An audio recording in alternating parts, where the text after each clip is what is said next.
दोस्तों, महायोगी गोरक्षनाथ विश्वविद्यालय गोरखपुर में एडमिशन के लिए जो प्रवेश परीक्षा होता है यानी कि एंट्रेंस एग्ज़ाम जो होता है, उस एंट्रेंस एग्ज़ाम के लिए कुछ इंपॉर्टेंट क्वेश्चंस आज के इस वीडियो में मैं आप सबके साथ शेयर करने वाला हूँ। तो यदि आप भी महायोगी गोरक्षनाथ विश्वविद्यालय में एंट्रेंस एग्ज़ाम देने जा रहे हैं या फिर आप फ्यूचर में देने वाले हैं, तो आपके लिए ये वीडियो बहुत ही ज़्यादा इंपॉर्टेंट होने वाला है। वीडियो शुरू करने से पहले मैं आप सबको बता दूं, चाहे आपने नर्सिंग के कोर्स में फॉर्म अप्लाई किया है या फिर पैरामेडिकल के किसी भी कोर्स में, ये जो वीडियो है नर्सिंग और पैरामेडिकल के सभी कोर्स के एंट्रेंस एग्ज़ाम के लिए इंपॉर्टेंट है। तो आप वीडियो को बिल्कुल ध्यान से देखिएगा। इसमें प्रीवियस ईयर के क्वेश्चंस को हमने इंक्लूड नहीं किया है। जितने भी क्वेश्चन हैं बिल्कुल नए क्वेश्चंस हैं और ये सभी क्वेश्चंस आपके एंट्रेंस एग्ज़ाम के लिए बहुत ही ज़्यादा इंपॉर्टेंट है। अगर आप जानना चाहते हैं कि प्रीवियस ईयर के एंट्रेंस एग्ज़ाम में क्वेश्चंस किस टाइप के पूछे गए थे, क्या क्या क्वेश्चंस पूछे गए थे, तो इसके लिए हमने ऑलरेडी वीडियोस बना दिए हैं और उन सभी वीडियोस के प्लेलिस्ट का लिंक इसी वीडियो के डिस्क्रिप्शन बॉक्स में आपको मिल जाएगा। तो यदि आप उसे देखना चाहते हैं तो इस वीडियो को देखने के बाद डिस्क्रिप्शन बॉक्स को आप ज़रूर चेक कीजिएगा। तो अब चलिए बिना टाइम वेस्ट किए इस वीडियो को शुरू करते हैं।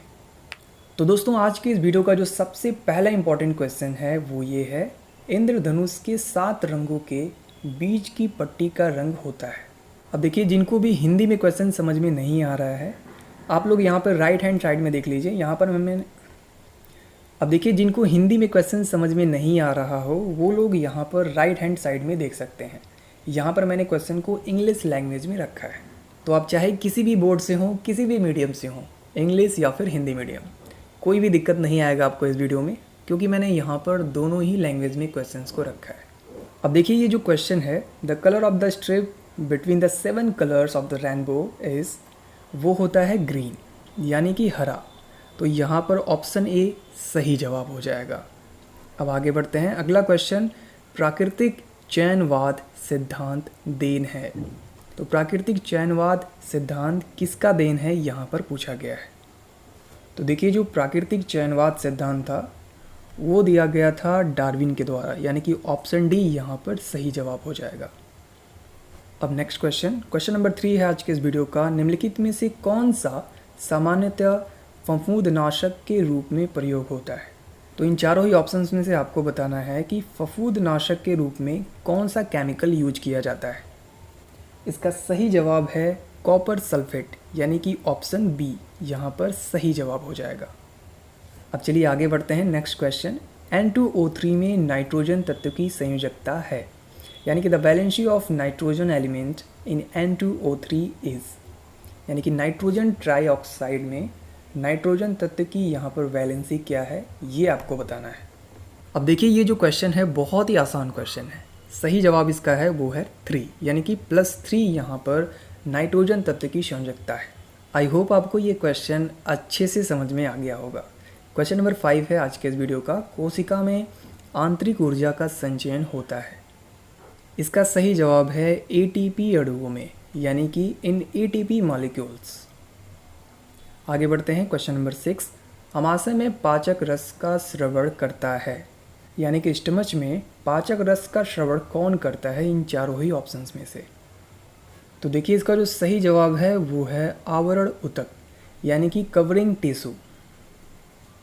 अब चलिए नेक्स्ट क्वेश्चन देखते हैं। अगला क्वेश्चन है, निम्नलिखित में से कौन सा यौगिक है। तो यहाँ पर 4 ऑप्शन हैं, इनमें से आपको बताना है कि कौन यौगिक है। तो देखिए, ये जो क्वेश्चन है बहुत ही आसान है। सही जवाब है ऑप्शन बी पानी, यानी कि वाटर, और जिसका केमिकल फार्मूला आई थिंक आप सबको पता होगा, H2O। अब आगे बढ़ते हैं। क्वेश्चन नंबर 8, मुक्त अवस्था में सोना कहाँ प्राप्त होता है, यानी कि भारत में इन चारों ही स्थान में से मुक्त अवस्था में सोना कहाँ पर पाया जाता है। इसका सही जवाब है कर्नाटक, यानी कि ऑप्शन बी यहाँ पर सही जवाब हो जाएगा। अब चलिए नेक्स्ट क्वेश्चन को देखते हैं। क्वेश्चन नंबर 9 है, स्टार्च की उपस्थिति का परीक्षण किया जाता है, यानी कि किसी चीज़ में यदि स्टार्च है तो उसकी उपस्थिति का परीक्षण इन चारों ही ऑप्शंस में से किसके द्वारा किया जाता है। तो देखिए, इसका जो सही जवाब है वो है आयोडीन विलयन से, यानी कि ऑप्शन सी यहाँ पर सही जवाब हो जाएगा, आयोडीन सॉल्यूशन। नेक्स्ट क्वेश्चन, जो जीवधारी दूसरे जीवित जंतु या वनस्पति ऊतक से पोषण प्राप्त करते हैं कहलाते हैं, यानी कि the living organism that obtain nutrition from other living animals और प्लांट टिश्यू आर कॉल्ड। तो देखिए इसका जो सही जवाब है वो है ऑप्शन ए, परजीवी। बहुत ही आसान प्रश्न था। आगे बढ़ते हैं। क्वेश्चन नंबर 11 है आज के इस वीडियो का, वनस्पति हार्मोन है। इन चारों ही ऑप्शंस में से आपको बताना है कि कौन वनस्पति हार्मोन है। इसका सही जवाब है थायरोग्लोब्यूलिन, यानी कि ऑप्शन सी। यहाँ पर आप लोग मैनेज कीजिएगा, ऑप्शन बी की जगह यहाँ पर मैंने सी यहाँ पर टाइप कर दिया है, तो ये एक छोटी सी मिस्टेक है। आई होप आप सभी लोग इसे मैनेज ज़रूर करेंगे। आगे बढ़ते हैं। क्वेश्चन नंबर 12, ध्वनि की आवृत्ति से तात्पर्य है, यानी कि the frequency of sound means. तो यहाँ पर 4 ऑप्शन आपको दिया गया है, कौन सा यहाँ पर सही जवाब है वो आपको बताना है। देखिए इसका जो सही जवाब है वो है प्रति इकाई समय में वस्तु में कंपनों की संख्या, यानी कि the number of vibration in the object per unit time. तो यहाँ पर ऑप्शन बी सही जवाब हो जाएगा। अब देखिए यहाँ पर मैं आपको बता दूँ कि आपके एंट्रेंस एग्ज़ाम में फ़िजिक्स से ज़्यादा क्वेश्चन नहीं आएंगे, बहुत ही कम क्वांटिटी में आपके एग्ज़ाम में क्वेश्चन पूछे जाएंगे, और जितने भी फिजिक्स के क्वेश्चंस होते हैं वो बहुत ही ईजी होते हैं। तो आपको फिजिक्स पर ज़्यादा फोकस नहीं करना है। कहाँ पर करना है? बायोलॉजी पढ़िए और केमिस्ट्री पढ़िए, क्योंकि ज़्यादातर जो क्वेश्चन हैं यहीं से पूछे जाएंगे। आई होप आपको ये बातें समझ में आ गई होंगी।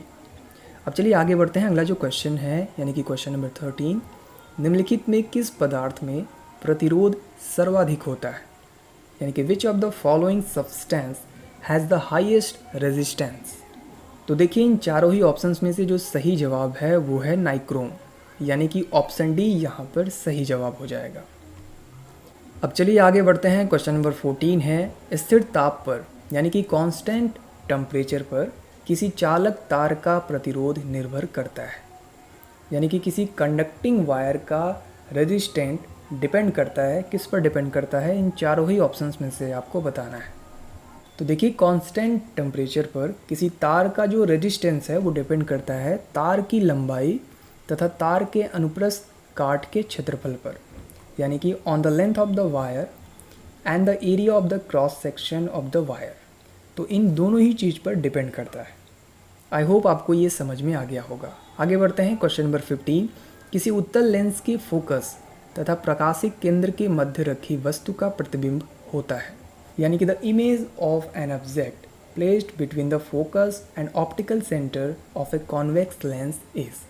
तो बेसिकली यहाँ पर ये पूछा जा रहा है कि किसी कॉन्वेक्स लेंस, यानी कि उत्तल लेंस के फोकस और प्रकाशिक केंद्र, यानी कि फोकस एंड ऑप्टिकल सेंटर के बीच में यदि कोई हम वस्तु रखते हैं, यानी कि सब्सटेंस रखते हैं, तो उसका प्रतिबिंब कैसा होगा।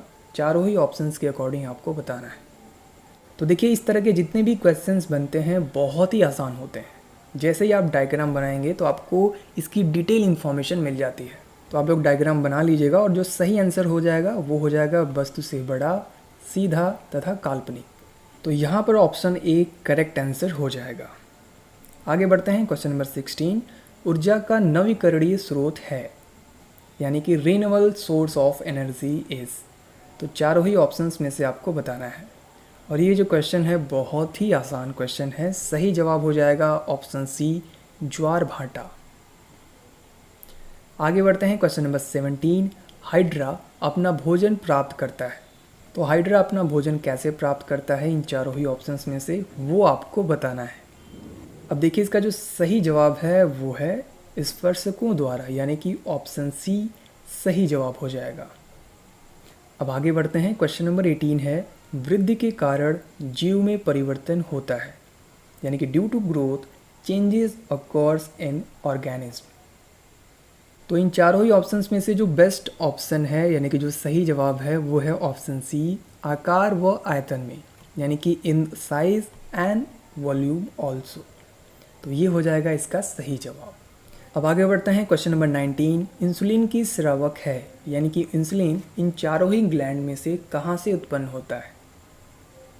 तो सही जवाब हो जाएगा इसका ऑप्शन बी, अग्न्याशय ग्रंथि, यानी कि पैनक्रियाज ग्लैंड। अब आगे बढ़ते हैं। अगला जो इम्पोर्टेंट क्वेश्चन है, निम्नलिखित में से किस में मुकुलन द्वारा प्रजनन होता है, यानी कि in which of the following reproduction occurs by budding. तो बहुत ही आसान प्रश्न है, सही जवाब है इसका ऑप्शन सी, ईस्ट।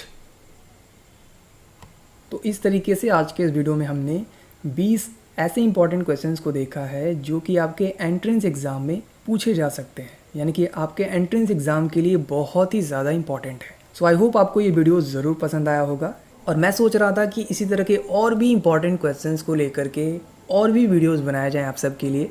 तो यदि आप इंटरेस्टेड हैं, यदि आप देखना चाहते हैं और भी वीडियोज़, तो आप लोग कॉमेंट बॉक्स में ज़रूर बताइएगा, और साथ ही साथ आप लोग चैनल को सब्सक्राइब ज़रूर कीजिएगा ताकि मैं और भी वीडियोज़ बनाने के लिए मोटिवेटेड रहूँ।